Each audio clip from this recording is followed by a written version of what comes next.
Good morning, everybody. Good morning. Good morning. Let's have a good morning. Hi. All right, I can tell who was not in the hot springs last night. My name is Kimberley Browning. I'm a longtime friend of the festival and you're one of your fellow jury members. I'm a longtime programmer and a filmmaker. So, and I've been self-distributing my films for a very long time, and I've had films go on the studio HBO route. So I've had every experience, expectation, disappointment. I've been through it all. I've made big films, and I've made really small things that did really well. So I'm hoping that wherever you are in your journey, we're gonna give you some information that's gonna encourage you of what to do on Monday on your next step. I'm going to introduce our amazing panel today. We're so happy you guys are here. We always appreciate the time and commitment that you give to this festival and to these filmmakers. Please join me in welcoming Pat Saperstein, Deputy Editor of Variety Magazine.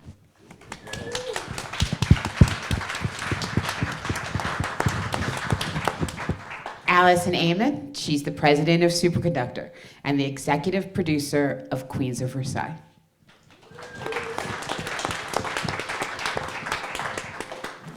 James Costa is the founder and co-president of Bird Street Productions, and congratulations, he's the producer of this year's Academy Award winner for documentary All the Empty Rooms.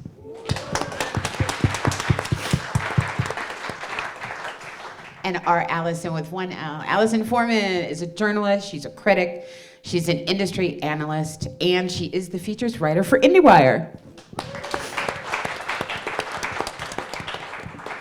Shaun Hill has been in this business as long as I have been making films and has been so supportive of filmmakers along this route. She's the co-owner, creator at Indican Pictures and has so much perspective to give us. So let's give her a hand for being here today. And our internationally renowned filmmaker, he's been such a supporter of this festival. He's a filmmaker, he's an author. He directed Grease.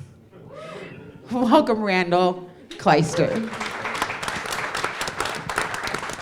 Thank you. So we're gonna dig in. I'm just gonna set up a couple of things we're gonna kind of set the table with, and then we wanna jump into your questions. For those of you in the back, if you wanna come forward, we love the intimacy. And those of you, some of you in the back I can't see, so if your hands are up, just shout it out, okay? Awesome. So Pat, I want to start with you and kind of giving us a perspective. The things we're going to talk today are about kickstarting your career, but really honestly, what do we do Monday? What do we do next? We have a film here at this festival, or I'm looking to make a film that I can bring here to this festival. Where do you want us to be thinking and setting how we're going to talk about distribution today? Hi. Well, I've been covering independent film and independent distribution for a very long time, since before it was really possible to show a film on the internet, and we were just first seeing the experiments in doing that, to now where, of course, that's kind of how we watch everything, and you can definitely distribute, self-distribute and everything like that. So I think the most important thing that we're looking at right now is just kind of how do you find an audience, and how do you get the word out to people, and how do you find your audience? And I think that's what I'm most interested in now is all the different ways for doing that. And there's a lot of ways to distribute a film, but you can't distribute it unless you can find someone who wants to watch it. So that's the most important connection, I think, to make now, other than finding money to make it, of course, in the first place. Allison, can you tell us a little bit about, say, in the last year, what you kind of seen, the trends? We've seen a lot more self-DIY, people building their YouTube audiences and pushing it out, kind of in the wide range of content and films that you cover. What have been the expanding strategies that have been working for your slate? Well, my background's a little bit different than most of the people up on this stage because I run an advertising agency. And my agency was founded by the Russo brothers, and we sort of sit at the cross section between advertising and Hollywood. And so we utilize a lot of Hollywood techniques to create marketing for our clients. That being said, this last year has been pretty devastating in the advertising agency and the film industry. I don't think that's a secret from anyone, but I, on my way here, was determined to be incredibly optimistic for all of you. And I actually do feel very optimistic. And I think the things that make me optimistic, and I'm sorry, Kimberley, I'm sort of going off script here, but are that advertising and marketing used to be so specific in terms of how much time you needed to tell a story, in terms of who those people were. And suddenly it has blown wide open. And it's very much anyone's game. And the technology that all of us have access to has become so inexpensive and easily found that stories can be told from different people's perspectives, and I think a lot of brands are looking for those kinds of stories. So I'm really optimistic that everybody who has a vision, whether it be for a short film or a documentary or a full-length narrative, can really figure out a way to tell their story from their own perspective, and that can inform marketing and advertising, both in that you really need to create your own campaign for your film to market it to the public, but also that it can be looked upon by brands as a possible way and technique and grabbing onto talent that could maybe tell their story as well. Awesome, thank you. James, in the year since almost next week, you've been on the ground really figuring out ways to tell a really challenging story that it captivated not just the nation but the world. And when you get into that golden carpet of going on an Oscar campaign with an independent short doc and not go bankrupt, how do you do that? And so when you look at what you guys went through this year, what are a couple of things that really inspired you that might be inspiring to the people in this audience? You have to put a lot of hard work into it. It's not going to come easy. We had Netflix helping us, but we did a lot of it on our own because they don't pay for everything. So it's assembling a team of people who are passionate about the subject, cashing in every chip that you have of celebrity contacts, whatever it is that can help push move it forward. But it's, again, with an Academy Award thing, it's a little bit different because it's all about the votes. You got to know who the voters are and do all that. But that's, that's the worst part of it. The least fun is just doing all that work. But when you go and you see the rooms filled with people and they come up to you afterwards and say how much they like the film and all that kind of stuff, then you know that, okay, you picked the right subject. So when I got the phone call for this film, they had no money.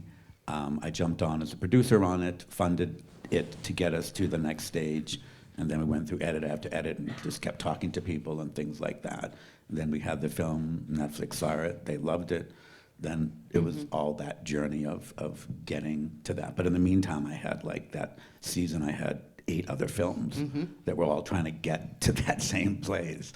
And it's hard because each film was a different subject matter, different distributor. Some didn't have distribution, and it was just trying to keep everybody sort of happy, and knowing when you have a chance and sort of knowing when you don't, and just you can kind of feel it in the way each year is so different, the way the voting goes and all that. So it's never like, oh, you can do exactly what I did next year, because it That's right. could be completely different. The way what films are out there, and Yeah. what it's like. So it's, But I think from my outside observation, is everything that you all had some component and really effective element of grassroots marketing, and it doesn't matter how much money you guys had thrown at a film. The films were doing well through festival and through campaigns because those filmmakers really embraced a truly word of mouth and grassroots engagement. So I hope that we talk about that a little bit more as well. It was a very big part of the campaign was the Instagram and all Yeah. those kinds of things. We were blasting it everywhere because again, it's not like it's a film where it's like saving kids' lives basically is what it was. So it wasn't like, oh God, I got another post about making sure kids don't get shot at school. So it was like it was good work to do. So no matter how tired you were, it's like you just had to keep doing it because of the subject matter. So I never was like, oh poor me, I have to do another post. It was like, no, I want to do another post because without making people like hate you because you're just blasting them, every single day with something. But it's sort of like we got to be reminded that this should never happen in anywhere in the world of having parents have their kids' bedrooms the Right. same way as when they were shot at school. I mean, it's just bananas. Yeah, super helpful.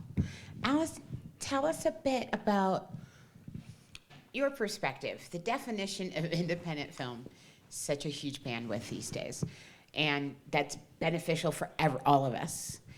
But you also, really kind of see the definition of distribution changing. What does that mean? Can you give us some insight and thoughts about what you're seeing really play out in real time as opposed to what we're all seeing and screaming headlines across our YouTube page? Yeah, so for a little bit of time scale, there's a weird coincidence. I'm 30 years old. I am a writer at IndieWire, where I've wanted to work since I was pretty young. IndieWire is turning 30 this year. Also, Sundance turned 30 this year. That is not a coincidence, I think. The part with me might be. But the core of independent film that came up with YouTube, that came up with the early 2000s, was this moment of opportunity where we saw the Duplass brothers, all of these different independent filmmakers. We saw Napoleon Dynamite breaking out with a grassroots campaign, got put in theaters, really started to pull people in. That whole era, I think, of indie film, we have a real nostalgia for it, and we can't recreate it in the same way. I go to festivals, I talk to a lot of different filmmakers. It is very unlikely, not impossible, it happens, it's very unlikely that you're gonna have a Cinderella story where you go to some festival, somebody sees your scrappy $10,000 film, and then they give you the golden ticket. I just don't think they have it. It's not that people don't wanna give it, they just don't have it. But that nostalgia that we have for that early 2000s era, I think is really exciting because we are in the same time now. We are in a different type of revolution for the way that the internet is changing, the way that audiences are changing. So now is the time to get creative. I rarely, this far north in California, recommend a Silicon Valley mentality, but get messy, break some shit. I think it's a really good time to try to get yourself in front of people.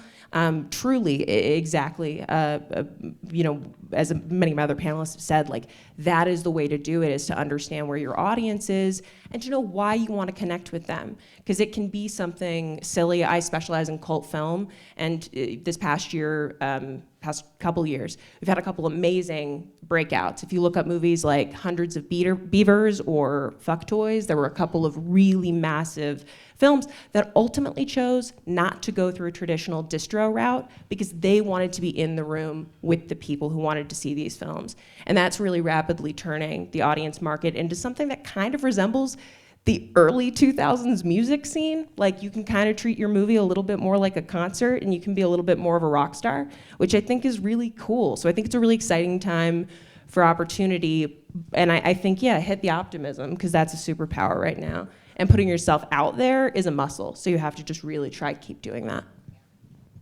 Thank you. Shaun, can you tell us a bit about the films that you've been working on lately? What has, in this landscape, made you feel like this is a film I can get and help build an audience and deliver to that audience? Has there been any things that have worked well? Some things that you're seeing in the films that are asking for you to partner up that this isn't going to work, and why? Any insight there? Talk to us about your day-to-day and getting the films of your filmmakers out the door. Sure. Speaking about Factoids, I tried to get that film, and I was unsuccessful. Hundreds of Beavers or No, Factoids. Fuck toys? Yeah, the tried really girl, hard. the girl knows what she's worth. She's not. I don't know. She's not selling. It's bizarre. What's been working well for us lately? I would say in the last year and a half, it's been a lot of Indigenous content.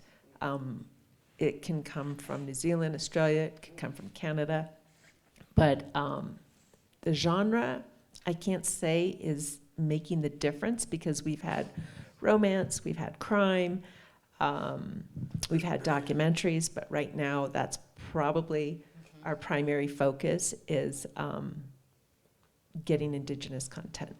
It's for some reason, it's just performing, it's outperforming a lot of our other content. You know, horror's still a staple, right? We have a built-in horror audience, we know that. I am also picking up 2 Russian language films, but we are gonna dub those titles. They're very commercial. This is probably the highest budgeted films that we've ever dealt with. I think it's a little tricky considering the war that's going on. We talked about that briefly. But these are very special films. The producer has quite a nice background, being an independent producer, being on the Cannes circuit. So I have a lot of hope for those films and bringing those into the domestic market for a new audience to take a look at. For us, I think, being an independent distributor, it's super important for us, especially now with the day and age of social media, to connect with our audience. We do that on a daily basis. It's not just putting up a simple clip, but it's having a back and forth dialogue with these folks. It could even be something shitty, like a shitty comment, and we don't get crappy back. We're just like, somebody might say something like, "What was this made for $2?" And we'll say, "No, it was $2.08." But we engage them, and we find that they engage back because they don't have a lot of ability to connect with the filmmakers or the distributors directly. So that's kind of important. We've been noticing, we've been building a fan base. We can see it in our clip volume, a massive amount of clip volume in engaging with these folks back and forth. Did I cover the question, or did I Yeah. just wander? No, but it was really interesting, right? I think just a little add-on for me, and maybe for these guys as well, is platforms. Are you getting AVOD, VOD? Are you expanding into self-titled YouTube verticals? What is working in terms of you no longer are just calling AMC and booking, 80 theaters? So what are you excited about? What allows you to create more opportunity for the films on your slate in terms of the way it's changed and where we're watching stuff? Right. We're still in the theatrical market space, for a variety of reasons. It could be because we're trying to qualify for an award. It could be because we have a really supportive cast and name cast. It could be several reasons. It could be something simple as SAG is requiring it. AVOD is very big for us, especially folks like Tubi. We love Tubi right now. They're doing great business for us. We're still in the traditional TVOD market, so we have a broad reach, between our consumers that are DirecTV, Dish, Spectrum, Frontier, Comcast, Xfinity, that type of thing. I would say on the SVOD market, I probably see more from the AVOD, whether it's a flat fee or a rev share, and I see a wider audience, right? Educational market is important for us. The airline market is important. Airlines pay great. Educational market pays great. I have nice relationships with Criterion and Magnolia and Lionsgate. So when we can partner up on those films, we get quite a nice reach across the platforms, even for our smaller films. That's really helpful, right? Randal, your perspective, we're really excited to hear. You've gone back and made what might be a very personal film, and what that has been like for you, and telling those stories. So tell us a little, the audience, about what a remarkable journey and what inspired that idea. I don't even know where my yearbook is, and what it has been like for you to navigate this in a really, truly independent way. Yeah, well, what you're referring to, I think, is the Baby Boomer Yearbook, which is something I did, inspired by the English guy. What's his name? You mean the 7 on 7? Yes, Michael. And Michael Apted? Very nice man. I knew him very well, and I tried to sort of do something like that. But I think what I'd like to talk a little bit about is what I'm working on right now, because it's embracing a new way of selling a project, harnessing AI rather than having it take over. And I have been working with a writer for many years on launching a certain project that he wrote that I think is really good. And he started experimenting with AI to take some of the set pieces in the movie and work on them and make them come to life with AI.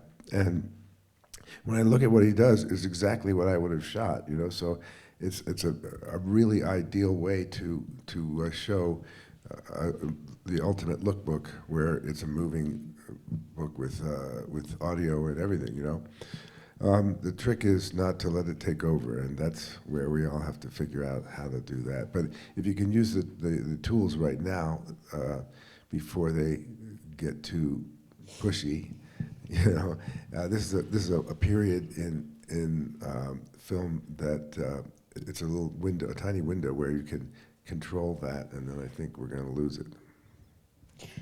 Has this adapted the way that you are planning audience activation? Are there any applications to how you're planning on getting the film to audiences that's being impacted economically or functionally in your logistics? Can you tie it together for us a little bit more? Well, I can tie together another high-tech thing that I'm going to be seeing this week, which is a guy.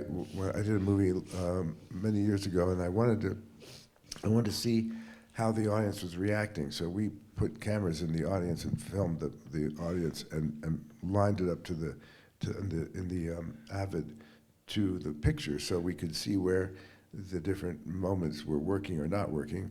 And this guy took that concept that we experimented with, and now he's made it into a whole thing. That's like a super focus group. Yes, exactly. Yeah. A super focus group where he even has it on a scale where emotional content, you know, whether the audience is laughing or if they're frightened or whatever, and you can sort of see a graph to see if it's working. And so those analytics can be applied to Recutting. market, Yeah. identification, audience building, things like that? Or recutting it if Got it's it. clear. Making the best film you can. Yeah. That's really interesting. I want to open it up to audience questions because I'm sure you have many. I'm hoping. Hands? Hi. What's your name? My name's Brian. Hi, Brian. Just a question, just to touch base on this immediate subject and kind of break ice with everybody. The film that we watched last night, the end of it had such an impactful. There was a camera lined up on my facial expression. I don't think that camera could have read my facial expression. So, reversing 5 minutes, how can we trust that system to analyze people accurately? Well, I think when you're sitting in the theater and screening your movie, you get a feel whether the audience is with you or not, and this just takes that to another level. Normally, you can feel it, you know, if they're laughing or if they're frightened. So, when they get in close on you with the camera, you know, you'd be surprised what you can see. I think it's going to work in an interesting way. I will say, if I can just slight caution, I guess, on that front. It is interesting, I think, also just to look at sometimes how badly audiences react to learning that material has been tested. You can look at certain films, big projects. Lee Cronin's The Mummy was a good example this year, where weird rumors can start where it's just like there will have been a test screening where somebody like James Wan literally left to go to the bathroom, is what they ultimately said. But there were trade reports that were like, wow, The Mummy is really, James stormed out. And it's like, that is something to be aware of. And the other thing too is I think anytime AI looks at the overall aggregate of how people are responding to things, even if the data itself is correct, even if it reads your face right, I do think it can threaten to flatten your film. I think there's a real chance that those flaws that you think you're pulling out as a young filmmaker are ultimately going to be the things that make people remember you. Perfection is super boring in the age of AI slop. Like, if honestly, there's a reason that people get obsessed with, like, on TikTok, if anybody watches Fruit Love Island, like, there's a lot of nonsense, and we like it because AI is making mistakes. So sometimes, with caution, I think. It's going to continue to be a robust conversation as we explore all of our options and make it possible. I would like to talk a bit about your film played here last night, say. What's next? What do these filmmakers do in terms of using what they're learning on the festival circuit to find the audience, get to the audience? What are you seeing? What are you covering? Well, it seems like it's even more important to sort of start seeding the interest for your film before you even go to the festival or before you start looking for a distributor. So it's just, we're seeing a lot of people who are starting newsletters on Substack or whatever platform it is to get the word out about their film. Obviously Instagram, but also just other sort of viral marketing things and, or a YouTube campaign, just anything to kind of start getting the name or the concept of your film in people's minds. I think by the time it does play a festival or goes to the level of interesting distributors, if they see that there's already some, audience interest in it, it's going to make it way more valuable. So, but for that, I think it's also really important to have a niche that you can appeal to. I think it's really pretty tricky to have like a straight drama that doesn't, what's the niche for that? People who love dramas, they're a little bit hard to target. So obviously that's something that's going to be way easier for horror filmmakers, or sports is a huge niche, or LGBT content, or like you said, indigenous films. Anything that has a specific audience that you can appeal to is great. It's harder to kind of advise or people who just are like, well, my film is going to win the Oscar because it has great performances. That's hard at a scrappy independent level to communicate that, I think. I don't know what all of you think about that. I would just applaud everything that Pat said about building a campaign, but I just want to point out a different thing that you can get out of a festival, which I think is so important. And I think that this festival is sort of not unique, but really helpful in this way, and that is to create a community around your film. I mean, you're all here. Go look at the other filmmakers' films. Find your next actress. Find someone you want to work with on your next project, or just a friend who can give you advice and sit in your screening room and give you notes on your film. I think that's a super important. I think a lot of times when you come to a film festival with a film, and I've been to several, it's really hard not to get distracted by all the business around your own film. And I would just say use it as an opportunity to really reach out and create your film community, because that's who's going to sustain you throughout your career. That's really great advice. And then another niche that I thought of while you were talking about that is just a local niche. Maybe you do have a straight drama, but it's the only film that year that was filmed in Mendocino, California, or something, and you can get everyone in that area on board and get local press, and that can lead to a springboard for something else. And also, just. The subject matter can be a niche as well. If it's about, child loss, I don't know, because they mentioned that, which is a very sad subject, but there are communities around that subject that will get interested and support your film. So that there's other ways of finding niches without it having to be necessarily the sports community or something so obvious as that. For me, it's all about kind of like the bottom line is like how much money you have and spending it wisely. Because a lot of filmmakers think that if they get into the big festivals, their career is going to be made, they're going to make $3 million, $5 million on their film. It doesn't happen, okay? You have to really, the people buying the films, they want a certain product, and festivals will sometimes pick films that they know probably won't go there, so they have to look for different avenues. So just have realistic visions of what your film can do in this crazy industry right now, and don't be spending money getting into 45 festivals, okay? And then you burn through all that cash, because a lot of times the festivals that you get into, they can't pay for your flight up here, they can't pay for your hotel, some of them can, some of them can't. They can't bring the whole team up, so you come up here, you do your journey, and then you leave, and then, oh, we're $5,000 more in debt than we were before. And if you have investors you have to pay back, or whatever. It can be just a pile up, and then at the end of the day, you just have all the nice little laurels, and then you self-distribute, or you find somewhere, and then depending, to me, it's figuring out what your film budget is, okay? How much equity can you take on the film, and then what the rest is grant money. I'm talking for docs. Okay, so you have to figure out what that is, and then really spend it wisely so that you don't end up at the end of the day with a film that you sort of just dump online, and you feel like it's not going anywhere, and you make $15,000, and then you have kids to feed, and you have kids to put in school, or you're trying to pay your rent or whatever. You have to really be smart about how you spend your dollars, and calculating what you should and shouldn't take, and where you should and should go, because getting into festivals, because I've been in all the biggies, and it doesn't mean you're going to make a big sale. I had a film called Homegrown.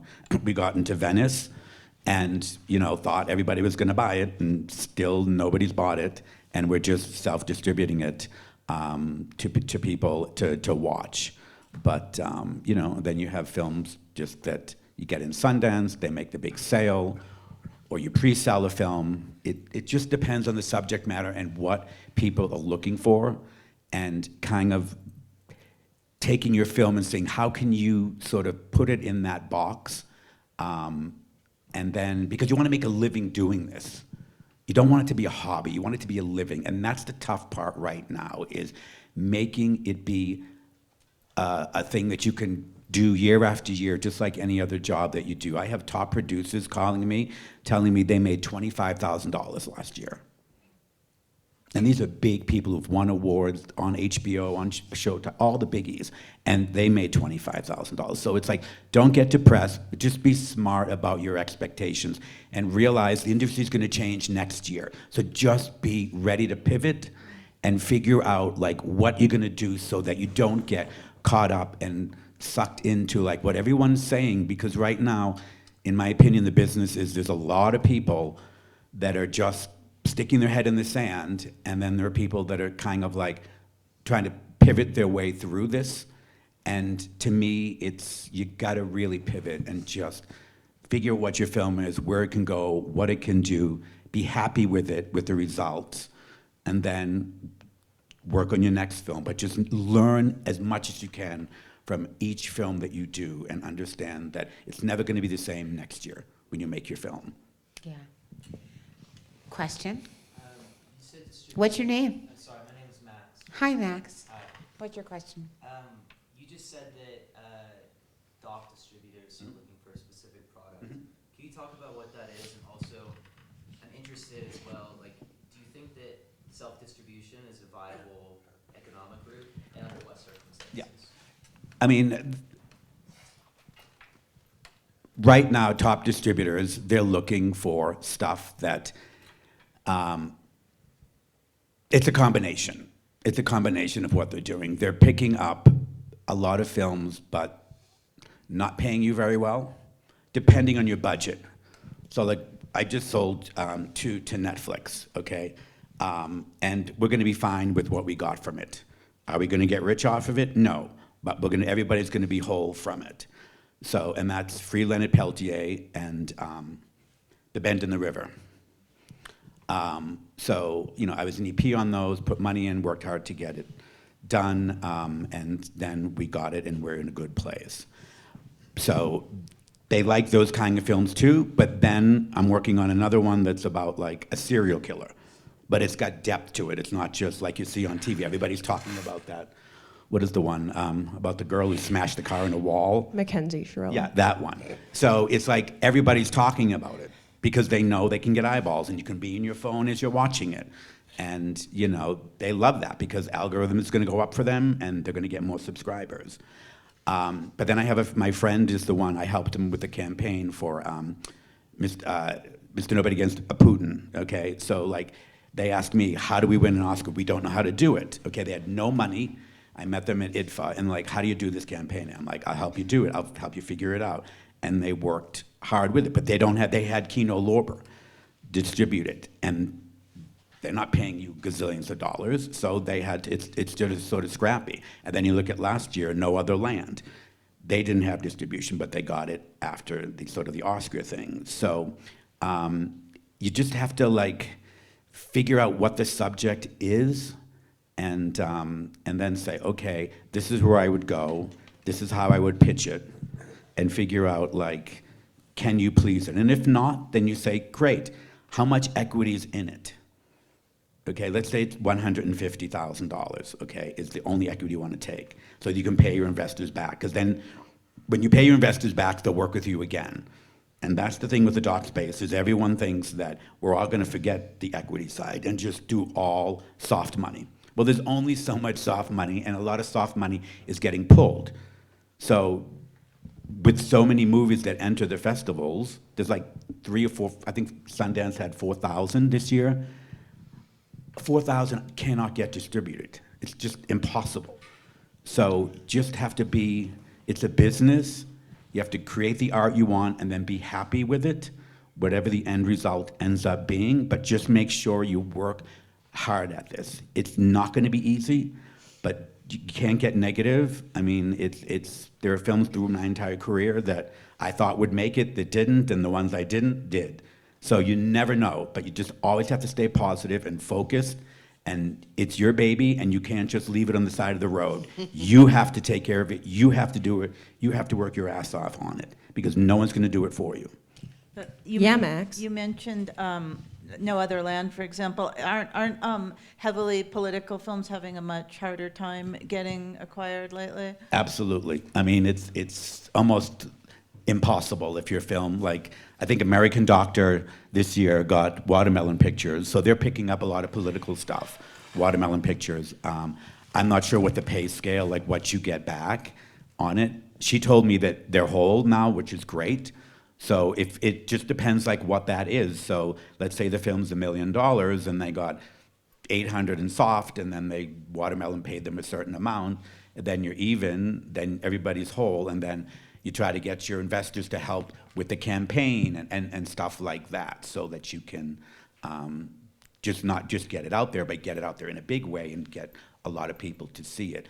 But it's if you go there with something that's going to be left or right, they're going to be like, nah, we don't want to do that. We don't want to piss anybody off. Yeah. Shaun, can you talk a little bit about how filmmakers need to do the analysis if they should partner with more traditional models, or if their film is sustainable in a DIY self-release environment? Can you give us some thoughts about how you're talking to filmmakers about it? Sure.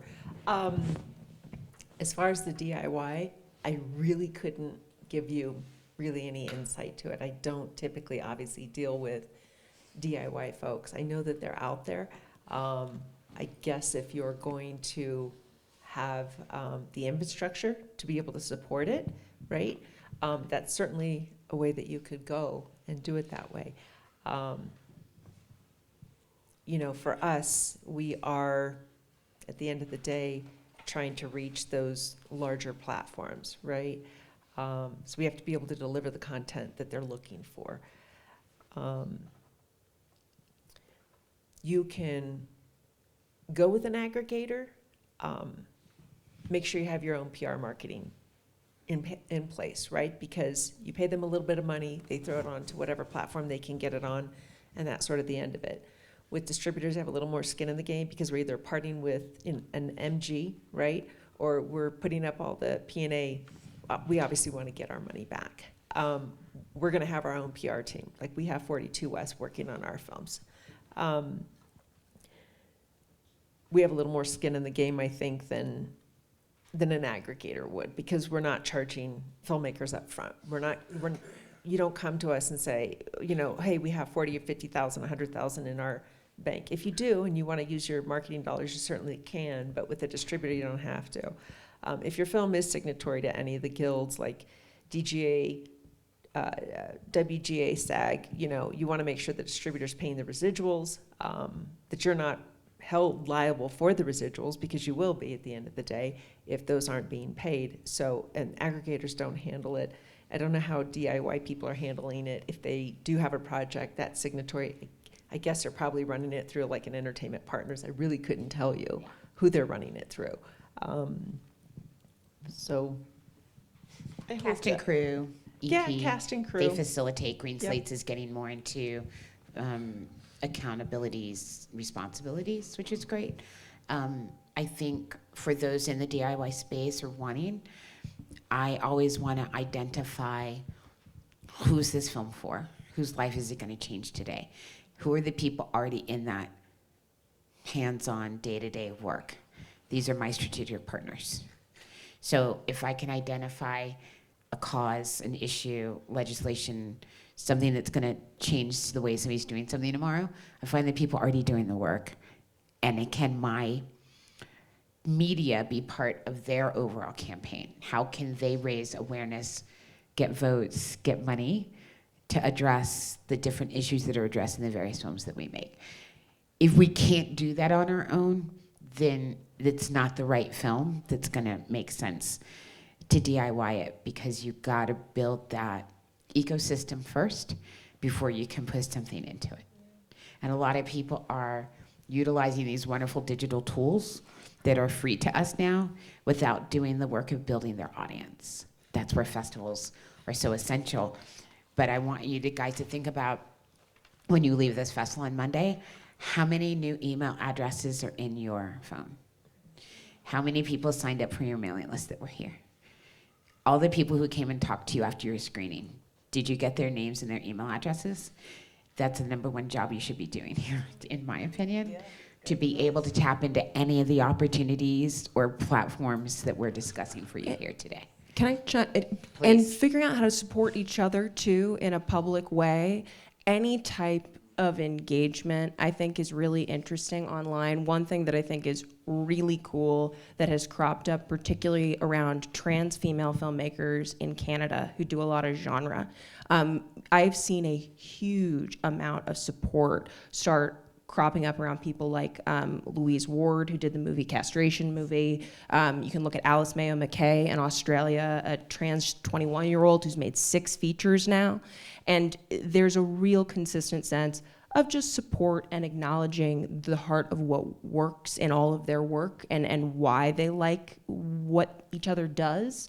And that sort of connective tissue online, we really do live on the internet a huge amount of the time. So if you would be friendly to that person in this room, it's not weird to be friendly to that person online. You're not, things have changed, that you can be supportive, and positivity is always in short supply, so. And I'll just quickly add, listen to her. So for example, on my journey through the Oscar race, like, I met David, who did the Putin movie, Gita, who did The Perfect Neighbor. Like, you become, they're like, it's like a school year. You just start to know everybody, and then at the end, everybody figures out who they want to work with. So like, I'm working on a film with Gita and a film with David after it, because we all just bonded going through this cycle. So really figure out your people that you feel can help you out. So let's say you're doing a doc and they're doing a narrative, like, see if you can sort of find ways to help each other out. And that, because you guys are all making these films, they may all come out like next year. So you'll maybe on a path to it. So get to know people and really help each other out, because you're gonna need it more than ever, because the industry is shrinking, and it's just, you're really gonna have to rely on each other to fight, to push through this, not give up. Randal, do you have any insight for us as we're all figuring out these new Well, how are you using these new spaces to put your work out? Well, when I saw the Oculus Rift, whenever it came out, I was amazed at how you could walk around a villa and see it in all directions, 360. And I wanted to do something with actors with that, and so I wrote a 12-part miniseries that each episode was 5 minutes, and self-financed it. I should have listened to all of these people before I did that, because it's there's no way to look at it. You know, it's all it's done, but nobody has the viewing systems that are out there. But it was a great experience, and I'm interested in new ways of telling stories. And this is immersive, where you're completely surrounded in 3D with the environment and the actors. When the actors look at you in a VR project, it feels like a real person looking at you rather than an actor looking at a camera. And that really blew me away when I saw how that works. And I think that there's a whole new way of making films that is going to be coming down the pike. Get glasses that work, you know. That's exciting.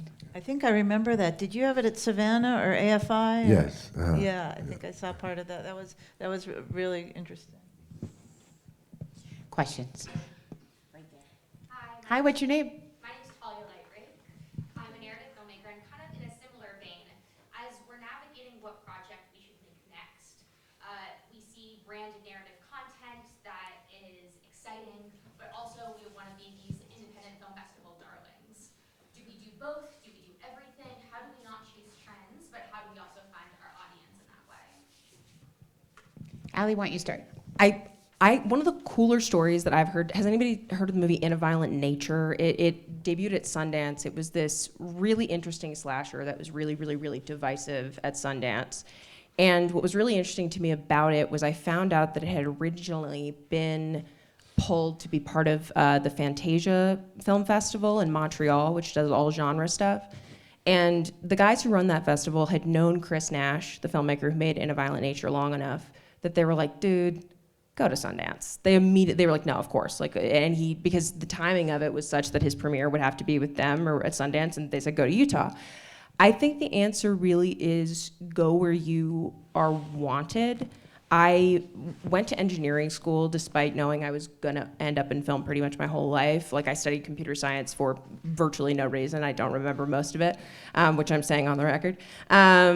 But it really, my parents pushed me to go to Georgia Tech because that was where I had a scholarship. That was where I knew I was wanted. And if you feel that there's an audience that wants your project, if you feel like they're out there and you're like, nope, I want to go find them, I want to go meet them directly right now, okay, great, go do it, great. Or if you find a festival that will rep you, fantastic. I think it's about not forcing it. It's about learning how to do the work and commit, but also follow the signs and figure out where your work is really connecting, because it is gonna connect somewhere, and it's no fun being in the wrong room for longer than you have to be. Your people will find you and they will want you, and just push that and be excited about it, because when it does connect, even if it's just a select number of people, that can make something really special. I mean, the Rocky Horror Picture Show was not popular, and it is now this record-breaking, well, now it's this midnight masterpiece that celebrated 50 years. You know, follow your heart, which is cheesy but true. Shaun, can you address some of her question? Yeah, I think when you're thinking about the content that you want to make, right? Is it something that is specific to a territory? Is it something that can go global? Is it something that can be made for the mass audience? So you look at, people that are in their teens or 20s or 30s or 40s or 50s. Are they going to connect with these characters, right? I think when it comes to independent film, I really wouldn't worry about making something that's perfect. The whole idea of independent filmmaking is you make something from the heart. If you want to see perfection, you go watch a studio film, and those will be perfect, right? This is an art form at the end of the day, and trying to reach that audience. So you think about it, even if you're going to make a comedy, right? We speak English in the US, they speak English in the UK, two different senses of humor. One has a very highbrow UK, we have toilet humor, right? So, no, I'm serious. You think about what's going to resonate. Right? Scary Movie 6 out next month. Right. The reason the staples work nonstop on a global sense, and those are action, horror, thriller, sci-fi, if you don't understand the language, which that seemed to change with AI, but if you don't understand the language and you turn off the audio and you watch that, you don't need the audio to watch what's going on action-wise, horror-wise. You get it, right? So those are the ones that resonate. If you're going to go into it, something like crime, I hate to say that, crime can fit into comedy, crime can fit into drama, crime can fit into, it's sort of universal. We can all relate to crime on some level that can fit into your genre, still allow you to do somewhat of your art form, right? This is just an example of what you're looking at. I don't think it needs to be high budget in order for you to connect with your audience. You're connecting with your audience because of your characters at the end of the day, right? So it doesn't have to necessarily be high budget. You gotta have characters that the audience can relate to. I think it's important to have a variety of characters. In other words, I talk about Indigenous. I talk about Indigenous because I'm getting a lot of support from those communities, and they don't have enough of that content, and it's sort of branching out. But I'm also looking at characters and cast that is diverse, whether it's global or whether it's even in the age range. Oh, I know that this cast can relate to this demo. I know that this cast can relate to this demo. If they're all incorporated into a film, it makes it even easier for us because we can tap into all those resources. Can I just address this? I think you're asking also about whether you should be working in a commercial area versus independent area. Or art film. Right. So years ago, I worked with David Gordon Green in the commercial world. I represented him coming out of Sundance with All the Real Girls. And he used every commercial opportunity he had to try out different DPs that he wanted to work with, different kinds of camera movement, different actors. And it really informed the work that he would then go back and do in the art house world. This was before he was doing more mainstream work. And I think now it's completely different because I think the commercial work also can inform the independent work. And basically what you should be focused on and concentrating on is what is touching culture and what is actually speaking to the audience. And what touches culture sometimes is relationships with a brand or in a commercial space, and sometimes it's more of an independent story. So do it all and do as much as you possibly can, like work all the time and do tons of projects. But also be careful. Also be careful that you don't make your movie that's in a particular time that's everybody's talking about it, and in 3 years' time, nobody wants to talk about it, and then your film comes out, and all you do is get into a film festival, and then you're just going to be going to film festival after film festival, and then you can't monetize it. And we I want guess you what to I have. meant, James, was more like No, I'm not talking about your comment. that your film should be creating the culture, right? Yeah, That totally. Whether it's in a commercial Right. sense with a relationship to a brand Yeah. or a corporation, or whether it's independent, that story needs to connect with people on a cultural level. No, absolutely. And it's just, because I have a film that's been percolating that I just put a small part in that's coming out, and it does seem like it was made 4 years ago. Yeah. And those films are just, when you watch them, you're like, oh God, needed another edit, but they ran out of money. Randall, let me have you jump in here. Yeah, I agree that chasing trends is not a good idea, like exactly what you just said.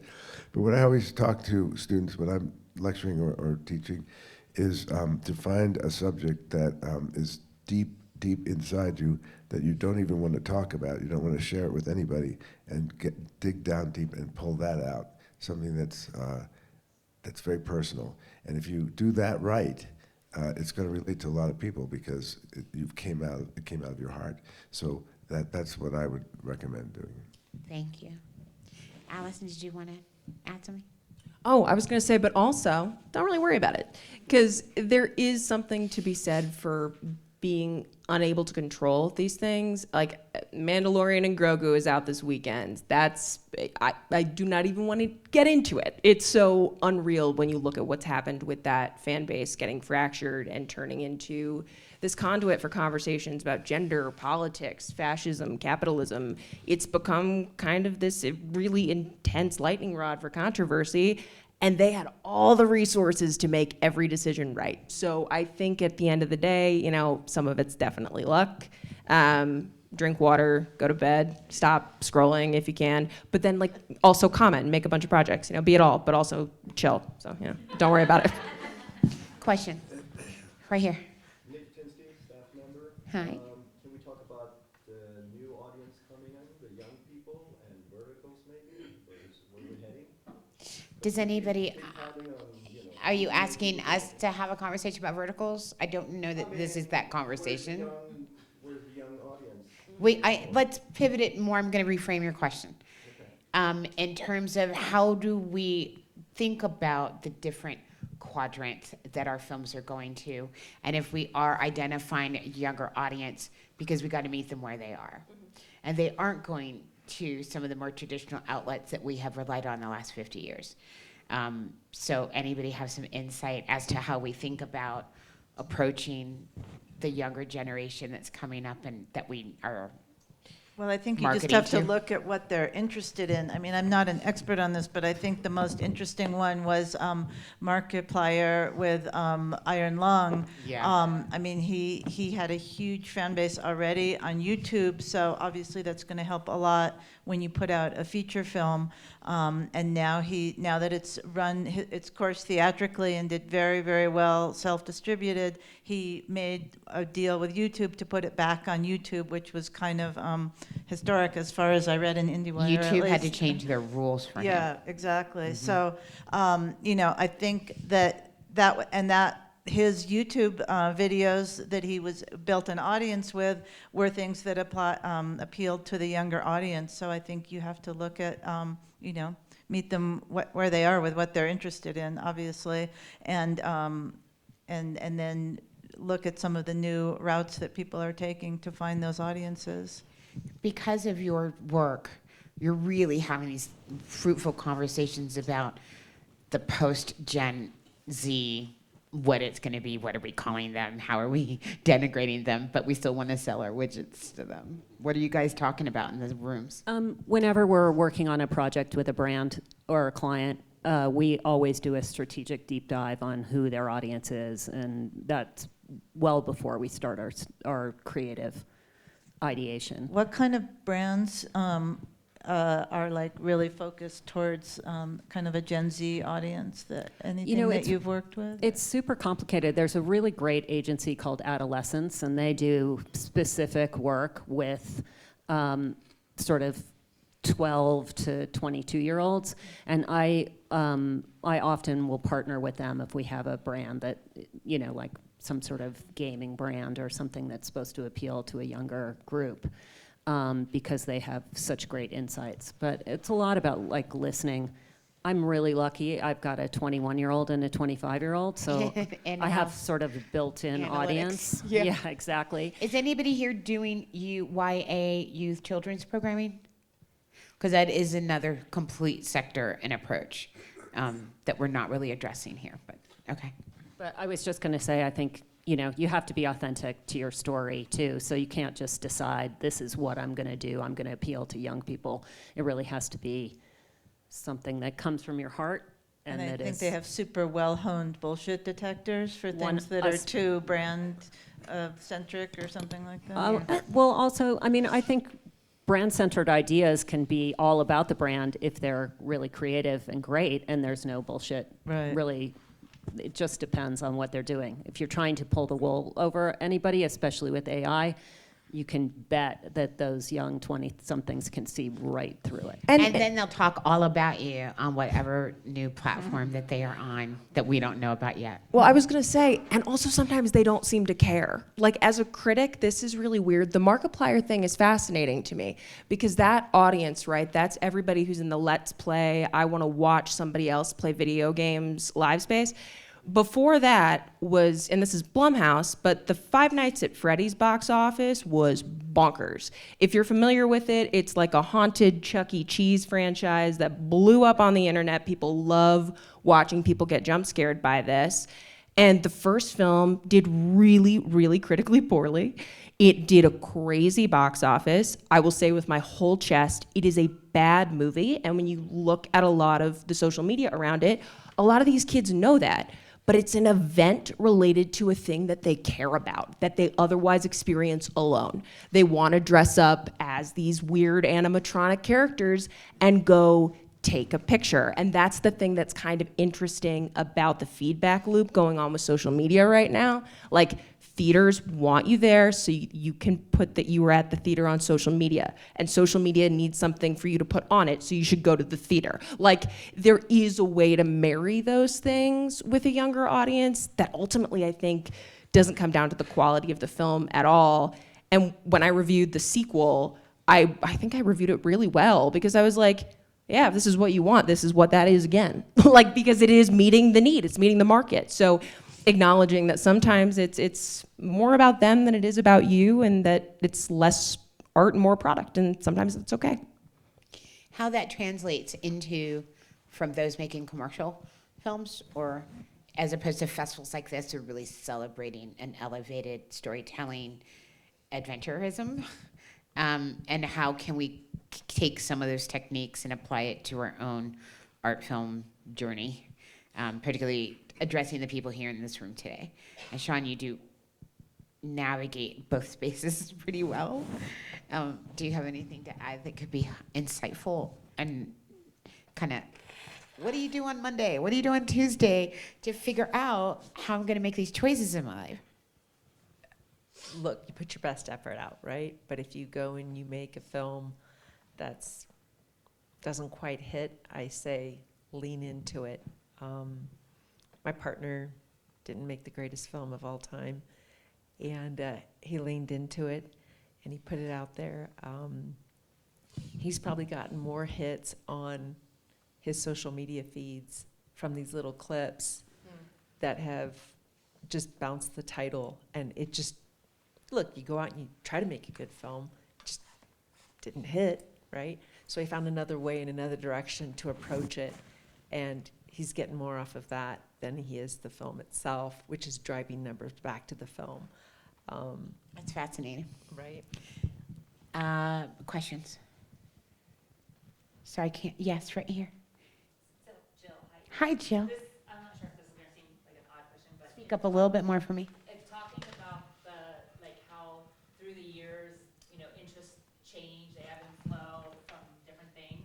So do you see a future where people can use AI by going back to old films they made, and the characters aren't really, maybe you don't have access to the actors, you don't have access to the same clothing or whatever, but you can use AI to tweak your film a bit and make something relevant, even though it's something you did years ago? Well, I think we could do 2 hours on the ethics of that conversation. It's a pretty good idea. It's happening. It is happening already.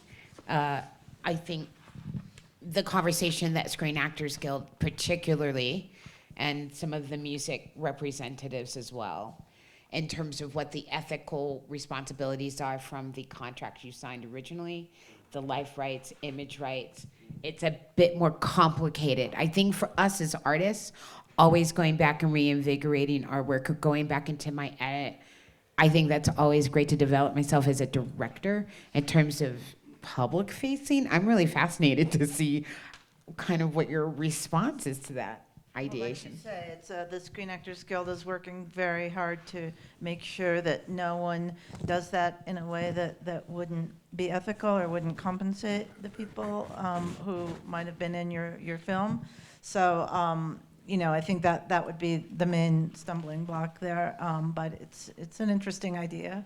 But the first feature I ever produced was a film called My Suicide. And the theme was this kid had a lot of social anxiety, so he would film everybody at school and then go home and cut the conversation he wishes he had. And that led to things going horribly, terribly awry. And so please go find it on Amazon. But it's a conversation that's been had. I made that film we shot in 2004, right? In terms of a lot of the younger generation utilizing these techniques already and just how they're getting through their day, right? So it's a very meta situation, and then how does that manifest in who we are as artists? George Lucas went back and touched Star Wars, right? And so talk more about where this is headed for artists, exploring growing technique, revisiting things that didn't come together in the past, and technology. I'm really super inspired with Randal talking about how this technology and new ways of telling story is activating his own imagination. I think that's really exciting. But how does that make you feel when she says, let's go back and retool our work? Well, I'm just always interested in the technology, and the ethics part comes second for me because I'm so interested in all the magic that can happen. You know, I just looked at something on Higgsfield. There's an AI platform called Higgsfield, and they have two clips. They have a sort of a Viking Conan the Barbarian movie that looks just like one. And then the second clip is the behind the scenes, the making of that, and it's all, the director had prompted all the details of what would happen on a set with these characters, these crazy characters joking around with each other, and it really felt like you were on the set of a movie, and I don't know how he did it. I'm checking into it because it's just something so new and different and detailed. I mean, if you have a chance to check it, Higgsfield is the name. Higgsville? I think it's Higgsfield AI, isn't that it? But this amazing, I mean, I was blown away by it. I've been sending the clips to everybody I know just to see what's going on, because, you know, whether you like it or not, it's totally different than anything we've ever seen. James, in the world of documentary, Yeah, what are the so I am, considerations? if people want to just close their eyes to the foundation of AI and what it's really based on, that will scare you of why we shouldn't be using it. It's not pretty, and I don't really like my filmmakers using it. They can use it only in a part where the film is not done. So it's happening right now in a film. The person, I allow them to use it to give me an idea of what we were going to do, but then I hired in a previs kind of space? Then I made them get an animator. I see. Because it's you can't say that you care about the issue and then kind of use it and say, well, whatever, it's fine. Everyone else is doing it. What about people who are trying to fiscally facilitate the documentary, whatever the story has gone on? There's new information. There's ways to flesh out the story with things that happened 2-3 years later, but they don't have the resources to assemble the A-team again. It's being used no matter, like, I can have this opinion, but it's still people are gonna still use it because it's gonna save them money. So I'm not gonna say you're a bad person because you're using AI. Do what you do, you is what I always, that's what you have to do. If you don't have the funds and you wanna use it, okay, but then don't get on a pedestal and then talk about an issue and then say that you care about it. When it comes to a fine line. When it comes to the documentary space too, as a critic, I worry a lot about what AI could start to do to our understanding of history, just in terms of briefing producers and subjects on research that they're allowing to be done by AI, not because it will inherently be wrong, but because it could potentially carry bias with it that could become... Yeah, it's not a neutral source. It's really alarming. I mean, what's happening right now to network news, the general decline of a belief in a broadcast system where we all believe the same facts are true, that means that often Netflix is the last word on something. They did I'm in no way defending Diddy, but it is interesting, right? Like, Diddy was just sitting in prison, and then one day 50 Cent was like, all right, Netflix, let's go, and just dropped a new doc because he doesn't like Diddy, as makes sense. But they just put him back in the news for like 2 weeks. Netflix has that power. Mackenzie Shirilla, Netflix has that power. So I think being really aware of where the writing is coming from, and seriously, as a print journalist, please read. I truly, truly, truly believe that if you can make sure that you are constantly surrounding your production with reading, you will find that it is much more spiritually connected work. That's great. Yeah. I just think if you wanted to take your film that you made in 2004 and create a brand new script and incorporate AI as part of the idea and the creative idea of that new script, I think that's a very different way of going about it than to go back to something 20 years old and try and fix what you see as the problems of the. I don't know that that necessarily inherently works, right? Like sometimes that film was that film in a moment of time and space, and what you make, and as long as you figure out all your IP and relationship issues, it could be very interesting to have AI as a tool to, if you're acknowledging it, to bring us, to change it. So more like the journey of that rather than the fixing of something that's 20 years old. I know we have a ton of questions, and we're going to wrap this space up because there's a movie coming up after us. We need to turn the theater over. I'm going to invite our amazing panel to give us some words to take away. Then we're all going to walk outside and chat, and you can ask more questions of us for those of us who have more time to hang out. We'll meet you out front of the theater and answer more of your questions. I do want to have just a moment for each of you to give us a tidbit, a thought, something encouraging that when we get back off the mountain and are taking a deep breath and figuring out how we're going to do this for another week, another month, another year, what's something that you'd like to share? Well, put us on the spot, all right. Yeah. I just want to follow from what Allison said and just say, seek out the truth and try to bring that to people, especially if you're working in documentaries. But even in fiction films, try to put your ideals out there. And I think that we need people who are principled working in filmmaking, and this is a good time to show what your principles are. Yeah, that's great. Allison? I would just say that congratulations for being here. Yeah. You're awesome, and make sure you take some time to acknowledge that you're here and that it's awesome to be here and that all of you are here for a reason, and that is super amazing. So congratulations on all your hard work. And as a longtime Mammoth resident, part-time, long-time Mammoth resident, I just encourage you all to get out somewhere and put your arms around a big tree at some point this weekend, because this is an incredibly gorgeous place that I hope will be here forever, but take the opportunity to go hug a tree. Yeah. James? Yeah, just embrace your weirdness. I mean, we all pick this career.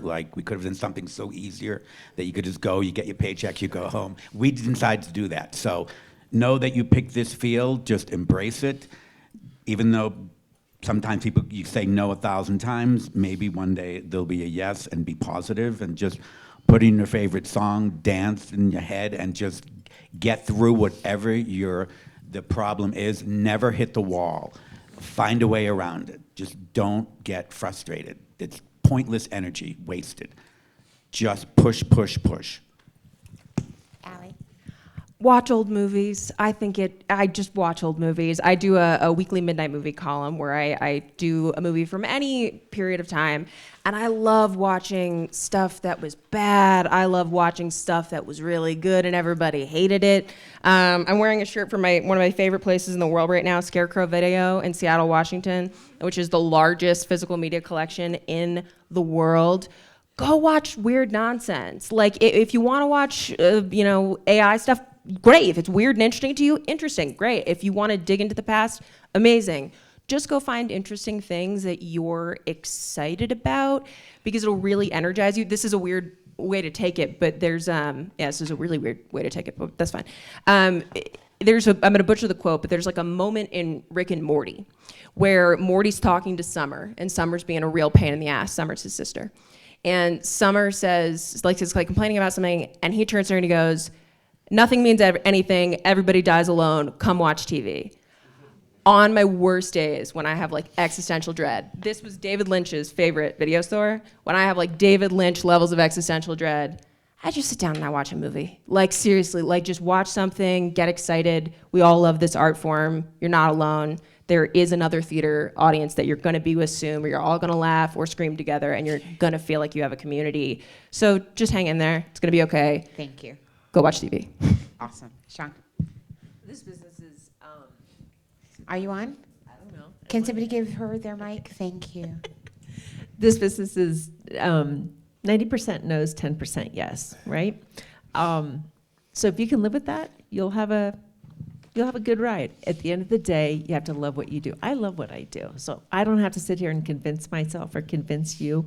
I love what I do. Am I rich off of it? No, but I love what I do. I loved it when I was an independent filmmaker. I loved when I was a programmer for Slam Dance in Hollywood Film Festival for 5 years. I love being a distributor.